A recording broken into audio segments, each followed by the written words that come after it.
So this is something I haven't done. This is something I haven't done in a long time. So bear with me if I'm a little rusty, and bear with the fact that the show's already half started or a quarter started. I don't know fractions, so bear with me on that one too. But I am still in the midst of Supreme Wrestling. I started this 11 years ago in 1977, and we are on the verge of 1989, where so much is changing within the ranks of Supreme that I want to document it while I can. With that being said, let's move on and look at Golden Dreams. Which, if anybody who doesn't know, Golden Dreams is the second biggest pay per view event for Supreme Wrestling, in my opinion. If you guys have a different opinion, let me know down in the comment section. But for me, it is Golden Dreams and then it's Supreme Challenge as the top two of the monthly pay per view calendar. But as you see, we had some action already take place. Caulfield, Chris Briscoe, Armand Patterson, and Mac McManus the Mutilator. It is Caulfield slowly but surely inching his way back in. Chris Briscoe got the victory in the first pre-show match, as did McManus the Mutilator. And now we move to the first feud, or first grudge match, and that is Ann Stardust against Bertha Mal, as Bertha is attempting to find her way back to championship title contention and wants to get through, or believes she needs to get through Ann Stardust to do it. But unexpectedly, Mike Bach makes his presence felt of all people, interferes in the match, causing a distraction, and Ann Stardust gets the victory, stunting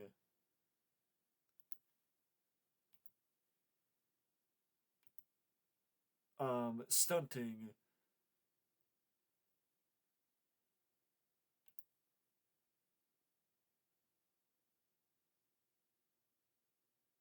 stunting Bertha's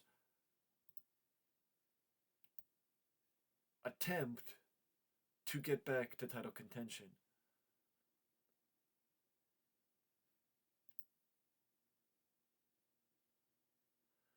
But now, as I slide stuff around, because I think it makes a little bit more sense um, based off of where everything is situated. Specifically, this segment right here that we're going to see in a second about Hollywood and George DeColt, that it shouldn't be right before the match. It should be where there's a little bit of a gap, a little bit of a buffer. But either way,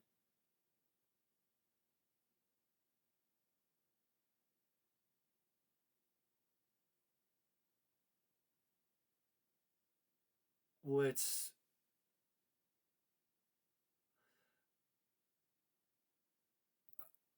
this I know I was looking for something. This has to be slid back.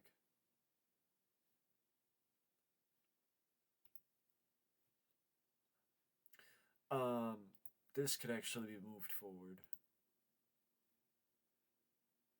But I knew I was looking for something. That's why I didn't jump back into it. But either way, let's jump back into the show. Oh, actually, wait.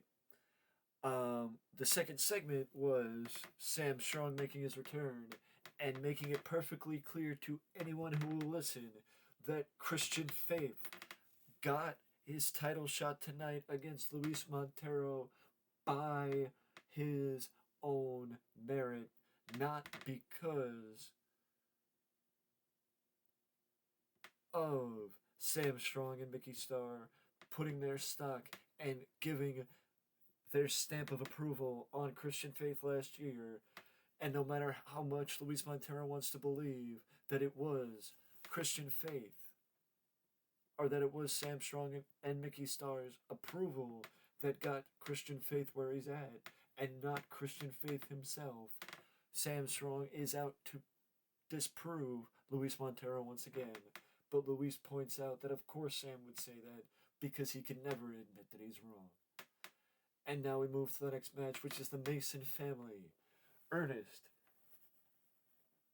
Ernest Mason and Mason James against Romeo Hart and Alex Braun for the Uprising Tag Team Championships. And the Mason family get the victory as Ernest Mason once again becomes World Tag Team Champion. Ernest is a former tag team champion with Ripcord, and now also is a former tag team champion.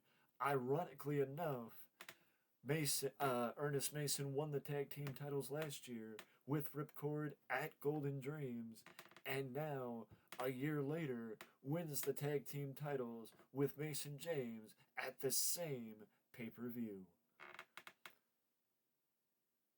It seems like the end of the year is the best time of year for Ernest Mason.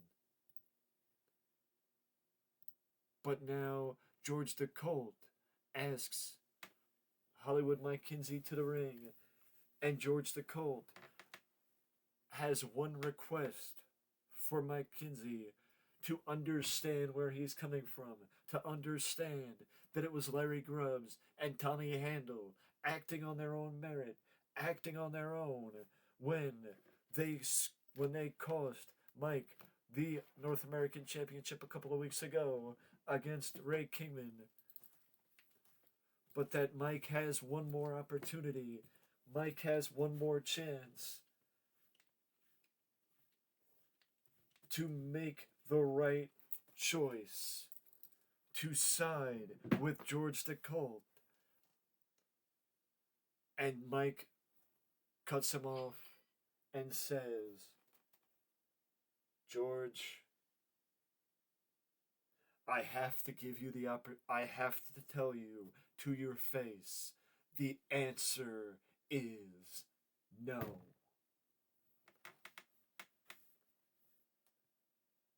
And now George just says, Mike, I respect that, but you made the wrong choice. Mickey Starr makes his presence felt as Mickey Starr makes it clear that Big Jim Teasdale is unlike most people that he's seen before, but he's toppled monsters in the past and will do it again tonight. We have the Women's Championship on the line as Heidi Brooks challenges Zhi Gong Ling, and Zhi Gong Ling comes up short against Heidi Brooks, but Heidi Brooks uses a foreign object. Heidi gets the victory against Zhi Gong Ling and becomes Women's Champion once again. Tommy Handle gets a victory, much needed against WrestleBot 9000, as Tommy's credibility is further being established, as this was not a focus when Gone Hollywood Tommy and George were a group, but now that Gone Hollywood is on the outs with George the Colt, and the group is shrinking or changing, the focus needs to shift as well, with Tommy Handle getting a little bit more attention. Big Jim Teasdale is Artie's client, and they claim that Mickey Starr will be put in the past tonight by force. The television title is being hyped up, or the television title feud is being hyped up as Pistol Pete Hall makes his presence felt with his girlfriend, Beautiful Babbitt. But Angus McLeod interrupts, claiming that he knew Pete couldn't stay away because his ego wouldn't let him stay away when the lights were shining the brightest on pay-per-view, and that gives Angus the opportunity to make it perfectly clear that when Pete is healthy and 100%, Angus will give him a run for his money because it will be because when these two meet for the television championship in a couple of weeks when Pete is healthy, it will be the winner of that match will determine who will go on to the Thanksgiving Spectacular, who will go on to the November pay-per-view to fight either Hollywood Mike Kinsey or Ray Kingman in a unification match between the North American and television championships or television champion. We move to the next match as the Streets of Rage and the Stonecutters collide for the tag team titles. But what was thought to be the Stonecutters finally defeating the Streets of Rage turns into a dusty finish with Dave Billington pinning and defeating Sid Streets, only for the previously unconscious referee to recover and reverse the decision, announcing that Dave had been disqualified and the Streets of Rage are once again still the tag team champions. But that leads to Dave and Richie being rightfully pissed off after the match and attempting to go for the Streets of Rage. Get physical, I mean. Go after Sid and Dusty, but Rocky, their dad, and also Dave and Richard's manager, stands in the way of his proteges from going after his sons and blindsiding his sons, leading to the question, whose side is Rocky actually on?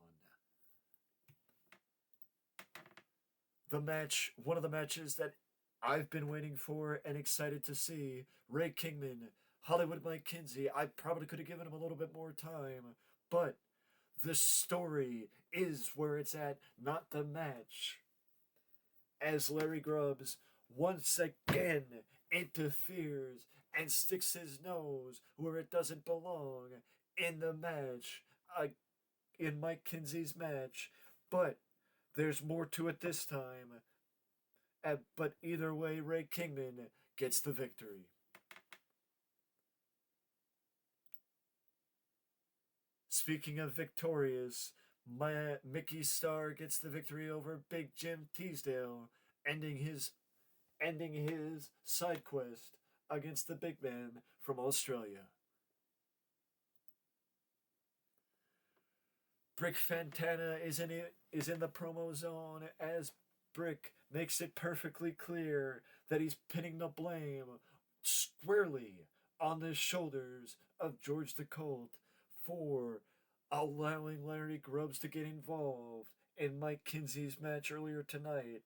That it wasn't Larry Grubbs acting on his own like Mike Kinsey was led to believe earlier when George thought there was still a possibility that Mike would re-enter the fray and keep his standing within George's faction. But now Brick makes it perfectly clear that he knows it was George that screwed Mike over. And that he feels bad for both Mike and Ray because, for different reasons, but that George is still his to handle. Speaking of the match, a double disqualification as is seen as the match is going on and George the Colt is saved by Tommy Handle. But just think about it. Just think about this. Normally,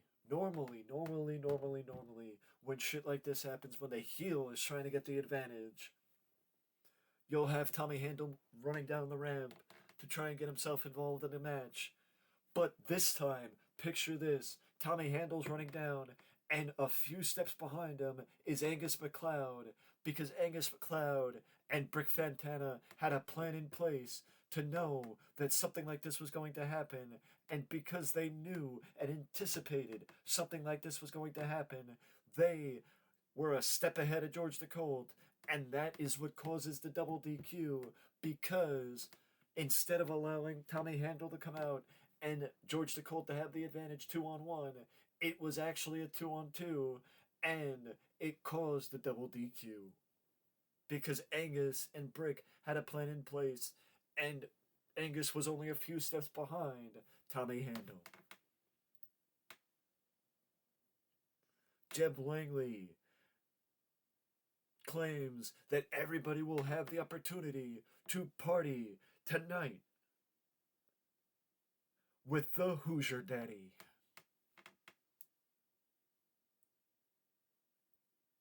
But now we move to his match with Lance Rush, as Lance finally may have silenced Jeb Langley and gets a needed victory against the Hoosier Daddy. Alex Pierce, his request is answered as Dredd makes his way to the ring, but says what everybody is thinking: I'm not sure what you want from me. And Alex basically makes it perfectly clear that what he wants from Dredd is for Dredd to just give him a chance to show him that there's a different world out there if you embrace the people. That there's money if you embrace the people. That there's an opportunity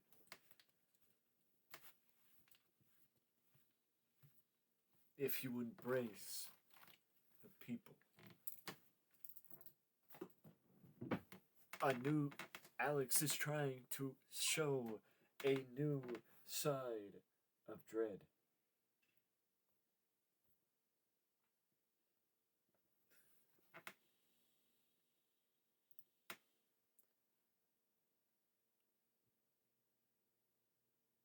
And we move to the main event. Luis Montero spent the entire year. Luis Montero spent the entire year pursuing Sam Strong, pursuing the SWF World Championship. And he finally defeated Sam Strong back in August for the world title. He defeated Slater White to retain the world title. He defeated one of his long-standing rivals in Slater White last month.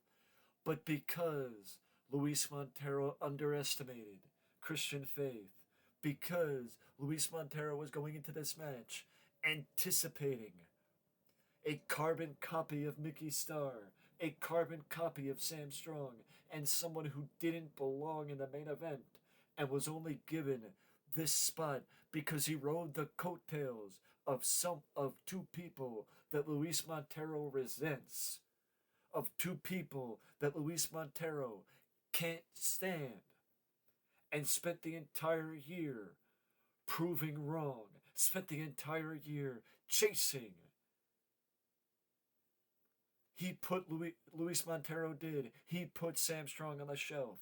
He made Mickey Starr start questioning his ability. But because he underestimated Christian Faith, but because he thought Christian Faith didn't belong in the main event, Luis Montero loses the World Championship. And that leads to the closing segment.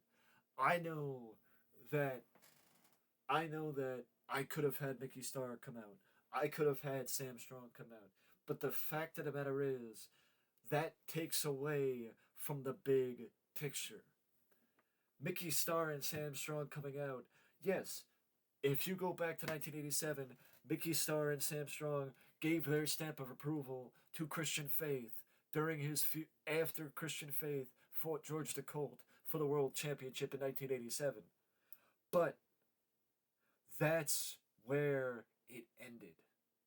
That's where it began, and that's where it ended, with Christian Faith and his association with George DeCole and Sam Strong and Mickey Starr, he was not, well, they did also fight in an 8-man tag, but the end of 1987 was the end of his association with Strong Star, and it also began his association with Ripcord and the feud that lasted into the spring for Christian Faith. But Christian Faith is also, I do believe, now the youngest person to capture the world championship.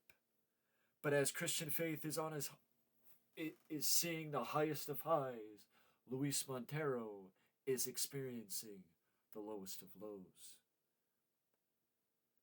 Christian Faith is he's got tears in his eyes that he is world champion.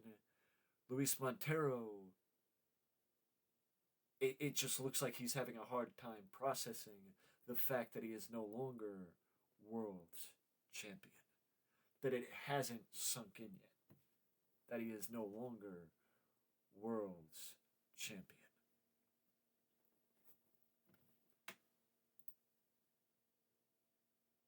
A 93 for Golden Dreams, and I would also like to point out here that both Luis Montero and Christian Faith received percentages towards their Hall of Immortal induction because Golden Dreams is of the status as an event where you receive 10% or percentage for competing in the main event. And because both of them competed in the main event, and because Christian Faith won the world championship, Christian Faith receives 10%, I do believe, for both winning a world title and competing in a historic or legendary event's headline spot. So the process for getting Christian Faith to the Hall of Immortals has begun. But either way, if you want to see more from Supreme, if you want to continue on this road with me as I document what will unquestionably and unequivocally become, and I just will point out that Ernest Mason and Mason James got a percentage for winning the Uprising tag titles. But if you want to continue, which will, as I document, which will be the longest save that I've ever had in TEW, let me know down in the comment section below, or feel free to drop a like to continue to watch along. If you want to see this more often, also feel free to let me know down in the comment section, or show me with the views. Either way, guys, I do appreciate everybody. I do appreciate you, and the fact, and I am still grateful that I am allowed to share this and document this and keep this.